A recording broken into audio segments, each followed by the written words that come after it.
Latest on the case of George Zimmerman, the neighborhood watchman accused in the murder of 17-year-old Trayvon Martin. With jury selection now set to begin Monday, ABC News has obtained a potentially significant recording of Martin's voice. ABC's Matt Gutman is in Sanford, Florida, covering every bit of this case. He's got the latest. Good morning to you, Matt. Hey, good morning, Josh. One of the biggest mysteries of this case so far was what was screamed on that 911 call heard just moments before Trayvon Martin was shot. And this morning, a judge right behind me will have to rule whether analysis of that choppy 911 audio is admissible. This morning, prosecutors and defense lawyers will pit dueling audio experts against each other. I don't follow the difference. It is not unusual for scientists to have very different views. Each trying to convince a judge to let jurors hear their analysis of who was screaming on this 911 call made in the moments before Trayvon Martin was shot.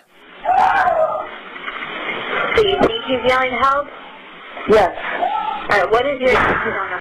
In this reenactment from last March, George Zimmerman argues the 14 screams were his.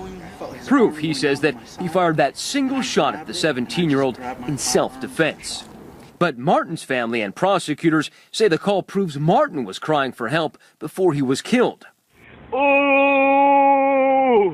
he coming for that. This new audio obtained exclusively by ABC News is the first time Trayvon Martin's voice has been heard publicly.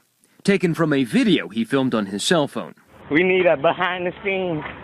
Until this recording was uncovered, audio experts for the defense had no way to compare Martin's voice to the 911 call. Kent Gibson, a forensic audio expert who is not affiliated with the trial, tells ABC News he believes the screams in the 911 call are more likely Zimmerman's than Martin's. But he says the recording is not clear enough to make a conclusive determination. The 911 recording is probably the best evidence of what happened other than George Zimmerman himself. And remember, we don't have the testimony from Trayvon Martin. Something his mother, Sabrina Fulton, is keenly aware of. How would you describe the last 15 months? A roller coaster. When I see someone wearing a hoodie, when I see a teenager, everything reminds me of Trayvon.